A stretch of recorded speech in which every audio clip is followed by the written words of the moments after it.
দেখো গাছের পেঁপে সঙ্গে সঙ্গে তুলে সেটাকেই রান্না করব। তো পেঁপেটা প্রথম তুলে নিয়েছি, তারপর কেটে ভালো করে আলু আর পেঁপে কেটে নিয়েছি। এবার প্রেসার কুকারে একটু তেল দিয়ে পেঁপে আর আলুটাকে একটু ভেজে নেব লবণ আর হলুদ দিয়ে।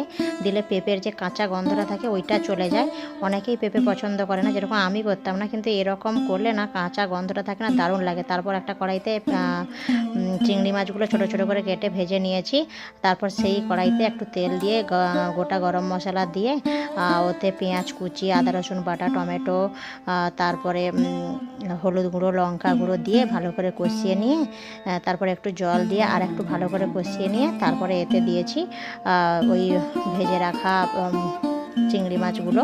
তারপর ওইতে সেদ্ধ করা আলু আর পেঁপে দিয়ে ভালো করে নেড়ে জল দিয়ে ফুটিয়ে লাস্টে একটু চিনি আর ঘি দিয়ে নামিয়ে নিয়েছি। তো কেমন হয়েছে অবশ্যই জানিও, খেতে দারুণ হয়েছিল।